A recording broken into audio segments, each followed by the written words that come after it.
freedom in Summerhill, my school, is doing what you like so long as you don't interfere with somebody else.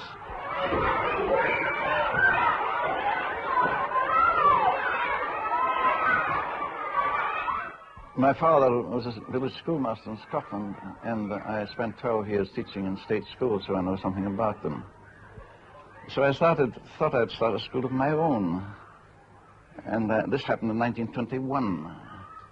It's a long time ago. And I started a school then where I said, now children will be free to be themselves. And let me elaborate that, you see. We've tried for generations to teach people how to live by religion, by morals, by politics.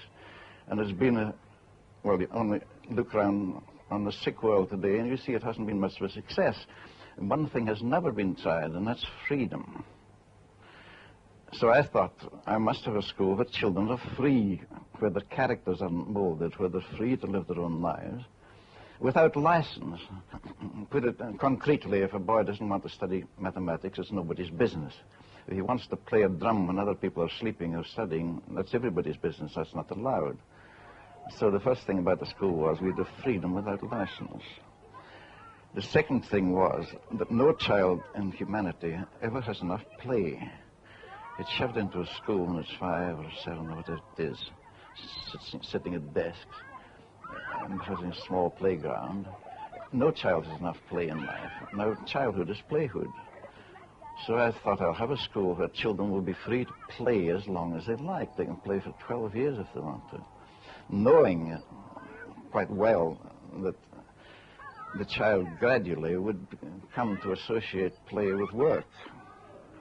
But we didn't associate the two together. We didn't try to make play, to use that play for studying mathematics or something like that, which I think is quite unfair.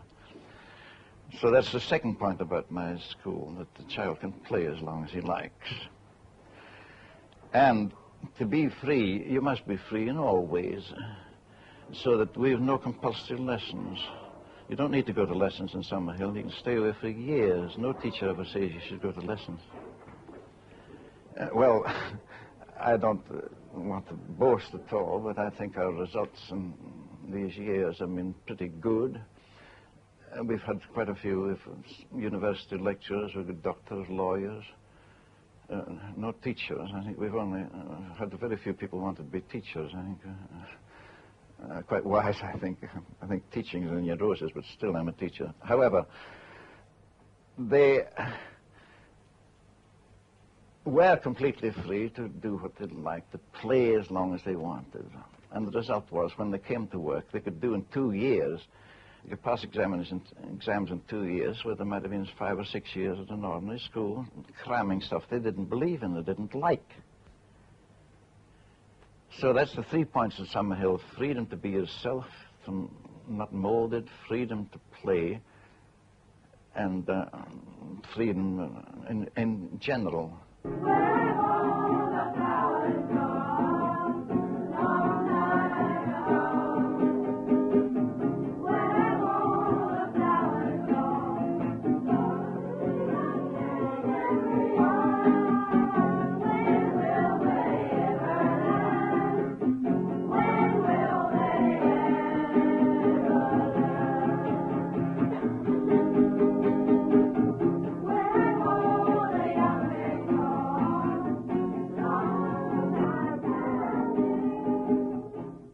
Well, now you can't abolish authority in the community. You must have some law. I mean, some people can't ride on the left and some on the right.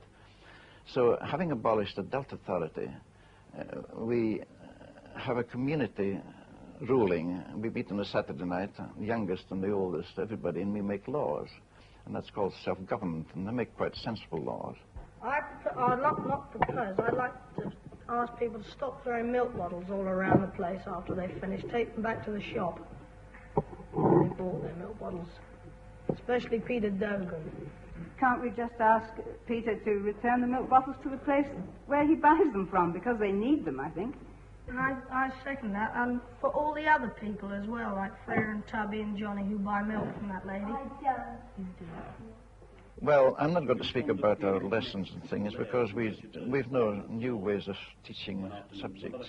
Mainly, I think, because we don't think it's subjects important enough. And his days were given to wicked schemes. Wickedly scheming, he would limp and cackle through the cold corridors of the castle, planning new impossible feats for the suitors of Sarah Linda to perform. He didn't wish to give her hand in marriage, since her hand was the only warm hand in the castle.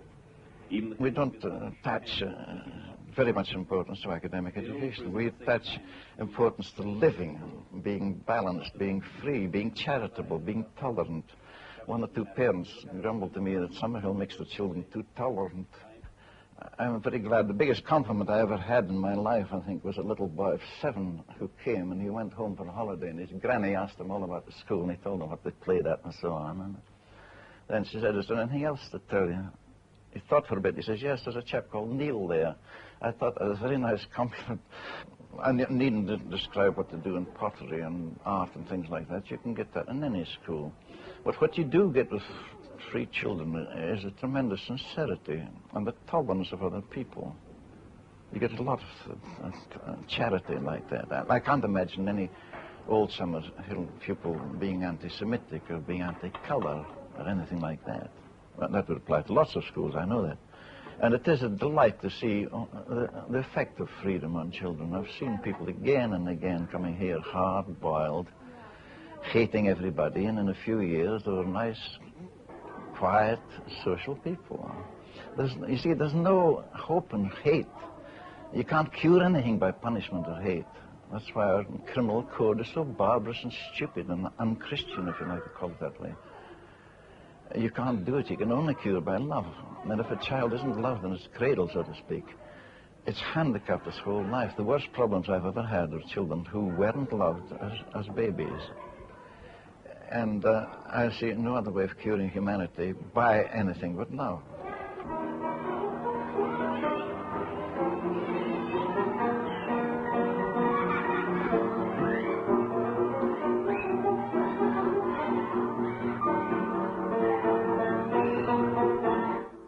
It's much more easy for us in school to deal with children than a woman, for example, trying to cook the dinner and 2 or 3 children sprawling about and getting in her way. That's very difficult compared with a school.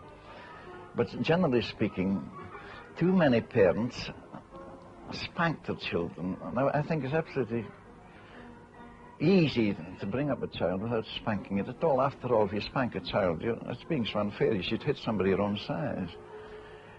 Take a child who's lying, for example. Now, a free child never lies. It doesn't need to lie. Because children lie because they're afraid. They lie, of course, exaggeration, just as we all do. They see a funeral and they say, "Mother, I've seen 10 funerals today." That's okay. That's a budding novelist or a budding TV person. But still, lying shouldn't come in. If a child lies to you parents, there's something wrong with you. I wrote in one of my books, there isn't such a thing as a problem child, there's only a problem parent. But I qualified that by saying, well, more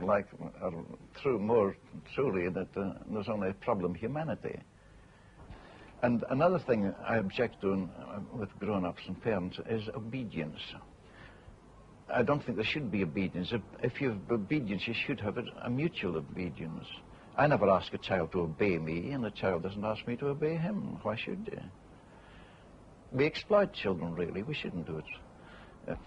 I'd like to see schools abolish this idea that all this square root and this rubbish that you never use is education, because it isn't. I want to abolish that altogether. And I want to see teachers becoming really interested in freedom for the child and not imposing their own ideas of morality and all these stupid things about headmasters chucking out boys because they're wearing blue jeans. What sort of people are these? I mean, I want people to be wide and broad in the outlook in dealing with children. It will come. It's coming slowly, but I mean, 30 years ago, things are much worse than they are today. There's much more freedom in state schools today, for example, especially in the infant department. But in the future, I'd like to see would be, as I said, knocking down all the barrack schools and building bungalow schools in the country. But that's an outward thing. The inward thing is the important thing. to have teachers who believed in child psychology and not in all that bunk about quadratic equations and square roots and things. I've never done a square root in my life, by the way, since I left school. And trained at the training college primarily in psychology, not the wrong psychology. I want dynamic psychology, dealing with things, behavior problems like stealing or lying or whatever it is.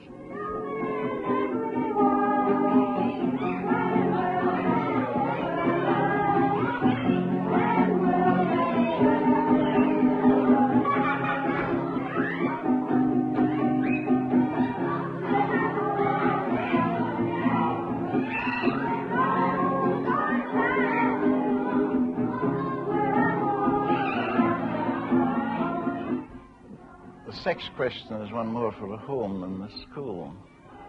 I personally believe that people should have a sex life when they want it, when they're ready for it. But you can't practice that in the school, and not in this civilization anyhow. And our attitude to sex is simply, there's nothing sinful about sex, there's nothing evil about it. And that's about all, and we don't give children any ideas that there's to be guilty about sex in any way. I don't know what the future is, but I'd like to see it that way. But children were completely free to go to lessons or stay away. After all, what lessons matter in life? And completely free to make their own laws and things like that. I'd like to see that. I don't know if it'll ever come. I won't live long to see. I wish I could. I wish I could live another 50 years or 1,000 years to see it, but I don't think it shall.